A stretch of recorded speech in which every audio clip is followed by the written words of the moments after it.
Yang ketujuh ialah berkahwin dengan orang asing.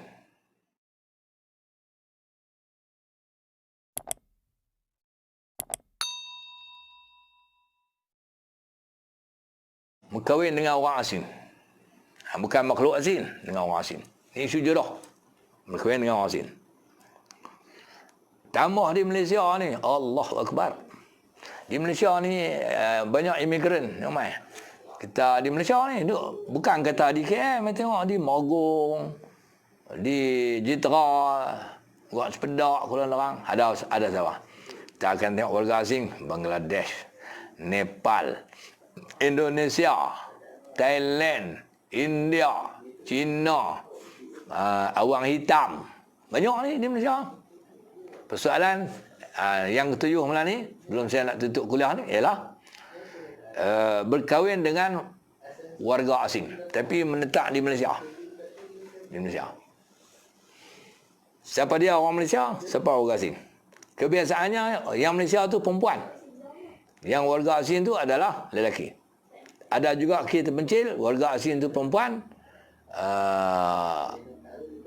Yang lelaki itu orang luar. Warga asing itu orang perempuan, lelaki itu orang Malaysia. Tapi kebanyakan warga asing itu adalah orang luar, lelaki, dan perempuan itu orang Malaysia. Banyakkan betul lah. Okey, tanya saya. Saya ada pengalaman urus dengan mereka ini. Okey. Jadi persoalan dia, apakah kebaikan? Apakah kebaikan dan apakah keburukan berkahwin dengan warga negara asing? Apakah kebaikan dan apakah keburukan berkahwin dengan warga negara asing? Mana orang kita ni apa kebaikan dia? Kahwin dengan Indonesia. Kadang-kadang orang tanya faham nikah Indonesia. Oi, ustaz nikah Indonesia. Oh, bisa ngomong Indonesia, cakap Indonesia. Kahwin dengan Bangladesh, dengan India. Jadi persoalan kita, kalau perkahwinan itu sah, tak apalah, memenuhi rukun dan syarat. Tapi nak tengok apa kebaikan dan apa keburukan dia. Saya jawablah. Perkahwinan dengan warga asing ni adalah sah. Selagi mana mencukupi rukun nikah dan syarat-syarat sah nikah. Sah lah. Sungguh pun begitu, berkahwin dengan warga asing pasti ada baik dan buruknya. Berkahwin dengan warga asing pasti ada baik dan buruknya. Kebaikannya ialah satu. Ni.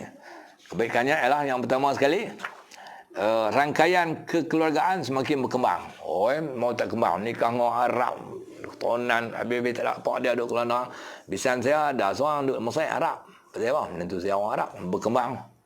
Walaupun tak pernah jumpa, boleh dalam video call pun jadi ya. Kadang-kadang bisan saya orang Bangladesh. Keluarga berkembang. Kalau melapan nama perempuan, saya adik ipar saya Indonesia. Itu rangkaian keluarga tu dia berkembang. Itu kebaikan dia. Okay, orang Indonesia pun nanti dia akan tahu. Saya ada seorang ipar dari Kedah, duduk di Jitra, lebih kurang itu. Kalau siang pun kakak ipar saya orang Malaysia, ataupun abang ipar saya orang Malaysia. Jadi rangkaian keluarga tu dia berkembang. Itu kebaikan dia. Yang kedua, kebaikan kahwin dengan warga asing ni ialah kedua-dua pasangan dapat saling mempelajari dan membiasakan dengan adat dan budaya pasangan masing-masing. Ada satu kes berurusan dengan saya sangat terpegun dan terpesona. Kalau dia menentu di sini, saya minta maaf lah, tapi bukan saya nak mengatakan dia, saya nak cerita kata hebat kebaikan dia dapat tu. Ada ni yang saya urus rumah tengah depan ni. Bukan lepas kali dah sebab pengesahan nikah. Warga asing ni perempuan dari Indonesia. Perempuan dari Indonesia. Rakyat Malaysia ni pula lelaki berbangsa Cina, memeluk Islam. Ni cerita betul ni. Saya berurusan dengan dia. Sonok agak jadi Tok Qadi ni, lagu tu dia ada kemahiran. Dalam saya berurusan tu, lama-lama saya duk cakap apa semua tu. Tanya abang, tanya warga Malaysia Cina ni, dia cakap bahasa Melayu tak apa nak pasih. Dia telok-telok sikit.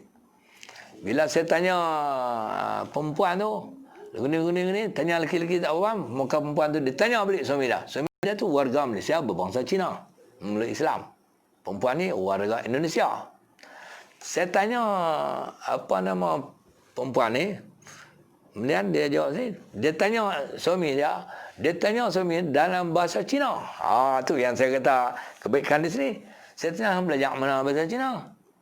Kamu bukankah Indonesia? Ya, sudah berkahwin dengannya lama. Jadi kami ngomong Cina. Lebih kurang itulah. Jadi dia dapat mempelajari bahasa Cina. Itu kata kebaikan berkahwin dengan bahasa Cina.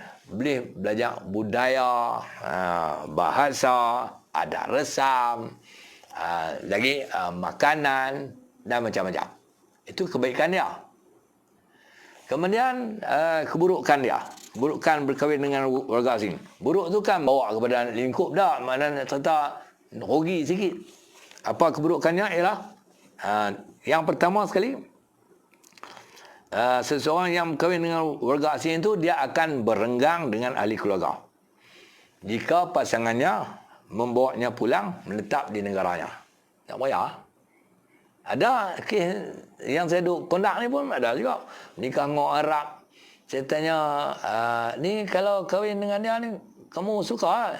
Kami kenalan Ustaz. Ni kalau dah kahwin, dia bawa balik Arab, macam mana? Ikut. Ni kamu kerja dengan kerjaan ni, macam mana? Letak jawatan. Tak sayang lah. Oh, sayang suami dia belajar jawatan. Lebih kurang. Jadi, keburukan dia, tak apalah dia ikut suami dia, tapi dia akan berenggang dengan keluarganya di sini. Kalau dia orang Kuala Kedah, dia pergi menikah dengan orang Senegal. Suami dia bawa pergi, dia ikut pergi. Maka dia berenggang dengan dia. Dia nak balik main bila tak tahu. Mungkin 10 tahun, mungkin 5 tahun. Tengok pada keadaan, tapi dia berenggang. Dia tak apa Ustaz, berenggang pun kami boleh buat video call. Ikut sekarang. Cuma saya nak abang kata, dia berenggang dengan adik-beradik. Yang kedua, keburukan dia ialah kemungkinan juga seseorang isteri akan diceraikan oleh suaminya, warga asing itu. Kerana suaminya tidak mahu membawanya pulang ke negara asalnya. Dia main cari makan di sini, bila nak balik, dia cerai. Ini pun saya jumpa banyak orang dia. Bila nak balik, cerai. Kadang-kadang dia bawa balik isteri dia tak mahu. Akhirnya, berlaku perceraian. Itu pun keburukan juga. Bila berlaku perceraian ni, bayangkan tuan-tuan dan perempuan dapat anak dia tak balik. Katalah Bangladesh ni dia balik pergi sana. Anak tinggal di sini apa semua. Dia balik tu dia tak main dah. Dia tak main dah. Esok maka anak-anak dia pun putih hubungan dengan pak dia apa semua. Itu kita keburukan tu. Keburukan yang ketiga ialah isteri tidak mau mengikut suami. Warga asing tadi tidak mau mengikut suami pulang ke negara asal. Lalu dia pun minta cerai atau menuntut fasakh. Dia menikah kadang-kadang suami itu tak mau pulang tapi dia terikat dengan immigration. Immigration dia bagi visa kerja tu. Habis visa kerja kena balik. Maka suami itu ajak balik. Isteri dia tak mau. 2-4 tahun. Tak mau. Tak bolehlah kamu isteri saya. Dia tak apa ceraikan. Minta cerai. Lain-lain cerai. Itu keburukan dia. Yang keempat, jika berlaku perceraian. Anak-anak terpisah dengan salah seorang daripada dua orang tua mereka. Iaitu ibu dan bapa.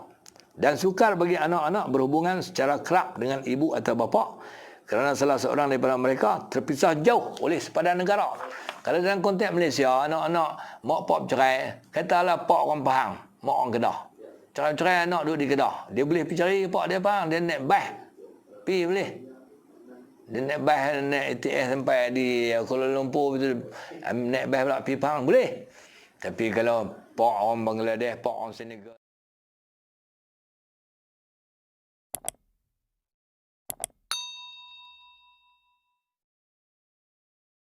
pak orang Senegal nak beli cari payah lah. Itu dia panggil keburukan dia. Jadi itu isu yang saya highlight pada malam ini 7 berkaitan dengan jodoh yang memang berlaku dalam kehidupan seharian kita. Jadi semalam saya tunjuk dalam buku saya ni. Buku ni juga saya baca ni. Iaitu buku yang saya tulis bertajuk 100 Soalan Panas Perkahwinan. Dalam buku ni tajuk tu saja buku 100. Dalamnya ada 120. Itu teknik buku tajuk lah.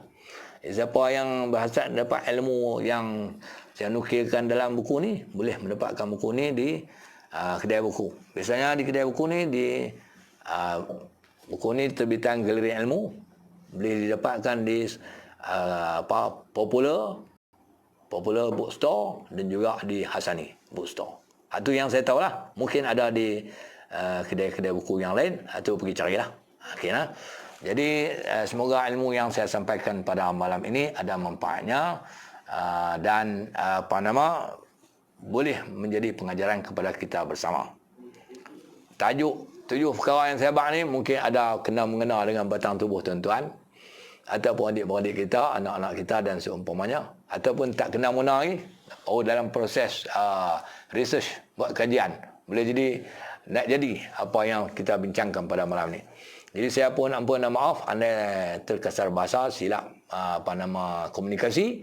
InsyaAllah dalam siri-siri yang lain kita akan berjumpa lagi di laman maya ini dalam proses kita menyampaikan ilmu. Mudah-mudahan Allah Subhanahu Wa Taala memberkati kehidupan kita, memberkati ilmu yang kita ada, dan meridai dan merahmati kehidupan seharian kita. Sehingga kita bertemu lagi. Aqulu qawli hadza wa astaghfirullahal azim li wa lakum. Wassalamualaikum warahmatullahi wabarakatuh.